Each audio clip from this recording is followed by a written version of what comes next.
Hey yo, j'espère que tu vas bien. Aujourd'hui on se trouve dans cette nouvelle vidéo. Je suis trop contente que tu puisses être là et regarder cette vidéo. Je bénis le Seigneur pour ta vie. Aujourd'hui on va parler de psychologie.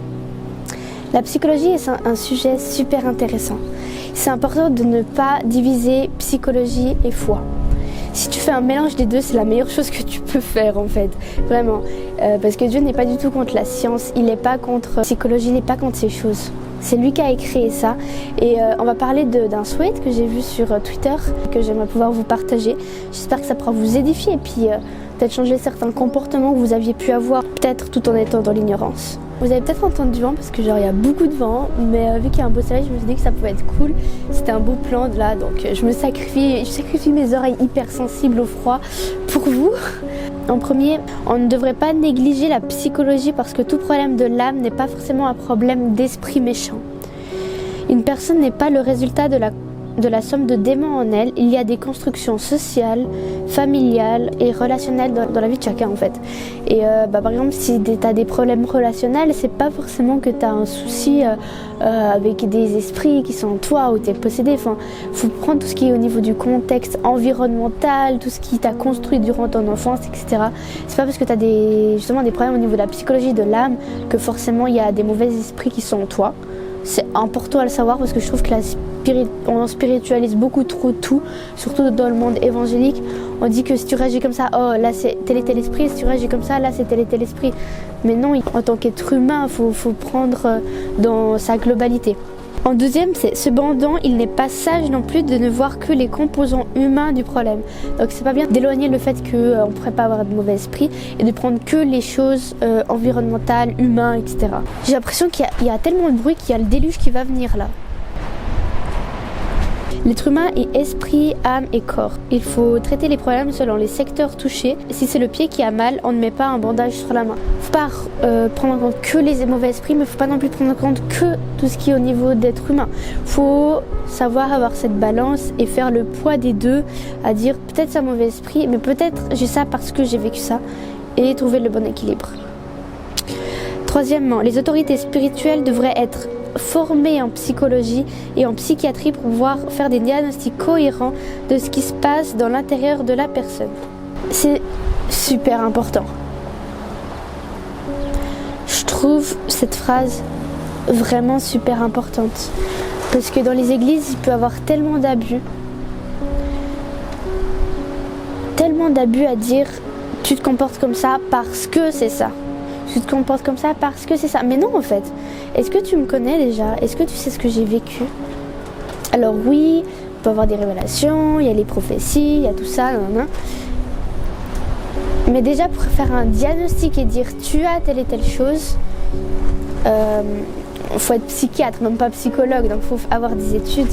Et je trouve un peu léger que les pasteurs commencent à diagnostiquer certaines personnes juste sur un comportement. Il y a beaucoup de choses à prendre en compte. Voilà, les pasteurs, les leaders sont formés en psychologie parce que on peut faire des liens avec la chrétienté et avec tout ce qui est au niveau psychologique qui se passe du coup dans l'âme. Pas jusqu'à être psychiatre, mais faire peut-être des petites formations à comprendre même sur la communication ou autre, de pouvoir après savoir discerner est-ce que c'est spirituel ou est-ce que c'est humain.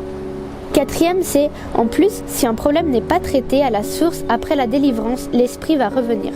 Le but, c'est d'analyser les causes pour arracher les racines. La psychologie aide à savoir quelles sont les causes de certains comportements. Oui, tu peux être délivré de quelque chose, de l'impudicité, de colère, de... Qu'est-ce qui pourrait être délivré? Franchement, je sais pas. Prends ton cas, peut-être t'as vécu une délivrance. Mais si tu ne traites pas cette délivrance, si tu ne gardes pas ta délivrance, l'esprit va revenir et encore pire. Et encore pire, il va revenir avec d'autres esprits encore plus forts. Il faut refermer la porte. Mais pour ça, il faut comprendre d'où ça vient. Pourquoi tu as eu tel esprit? Pourquoi est-ce que tu as telle chose où tu réagis mal? Pourquoi tu as ce diagnostic peut-être qu'on t'a mis en psychologie? Pourquoi? Et ce pourquoi va te permettre de pouvoir traiter dessus et pouvoir en sortir. Il y a un verset qui dit la vérité vous délivrera. Parce que quand tu connais la vérité, tu sais comment traiter et comment agir en conséquence. Cinquièmement, Un chrétien né de nouveau est normalement en collaboration constante avec le Saint-Esprit. Voilà comment on est réellement efficace pour aider les gens. L'opposition foi-science est inutile et dangereuse. Si Dieu a donné l'intelligence à l'homme, c'est aussi pour ça. Pourquoi est-ce que tu essayes de dissocier? Souvent on dit que la psychologie est contre Dieu, mais non, Dieu a inventé la science. Le diable ne peut rien inventer. Donc tout ce qui est sur terre, c'est de Dieu. Ce que le diable il fait, il copie et il diverge la vérité. Mais la science, en réalité, c'est Dieu qui l'a inventé. Tout ce qui est au niveau de l'intelligence, en réalité, c'est Dieu qui l'a inventé. Et en fait, si tu es en collaboration constante avec le Saint-Esprit, il va te parler, il va te dire pourquoi, il va te diriger. Demande-lui pourquoi est-ce que tu as ça, pourquoi est-ce que tu réagis de telle manière, comment est-ce que tu peux faire, qu'est-ce que tu peux mettre en place pour pouvoir garder ta délivrance, pour pouvoir en sortir et aller mieux. Sixièmement, se priver de l'une comme de l'autre, foi en Jésus et science, est absurde et c'est comme ça qu'on finit par mettre des sparadraps sur les jambes cassées. Les esprits méchants trouvent des failles dans les vies, mais si on trouve la source, on enlève le pouvoir aux conséquences. Voilà, c'est un peu ce que j'ai expliqué pour pouvoir un peu garder sa délivrance. Septièmement, voilà pourquoi il ne faut pas juger les autres. On ne sait pas quelle est leur sensibilité, leur traumatisme, leur vécu, etc. Certes, il y a des esprits qu'on discerne dans les gens, mais la fille que tu peux qualifier de sirène des eaux est peut-être une orpheline. Ne diagnostique pas les gens comme ça. C'est pas parce que tu as vu la fille 5 fois à l'église devant toi faire telle chose qu'elle a tel esprit. Ça met trop de cases. Je trouve que déjà dans le monde on a assez de cases. Toi t'es comme ça, toi t'es comme ça, toi t'es comme ça, avec les stéréotypes. Mais si en plus on met ça dans l'église, ça ne va pas. Apprends à connaître la personne et là peut-être tu pourras mieux discerner qu'est-ce qui se passe en fait dans sa vie, pourquoi elle a tel comportement. Alors peut-être qu'elle a la sirène des eaux, mais va lui en parler alors.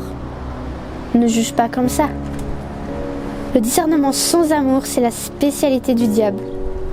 Ne faisons pas son boulot à sa place. Si tu juges, tu fais un discernement sans amour. Si tu discernes une chose, va en discuter avec la personne. Ne parle pas derrière le dos de cette personne. Ne garde pas ça en toi. Si tu as cette pensée, discerne de qui elle vient et ensuite fais en conséquence de ça. Huitièmement, celui qui a eu aucune présence masculine dans sa vie est instable.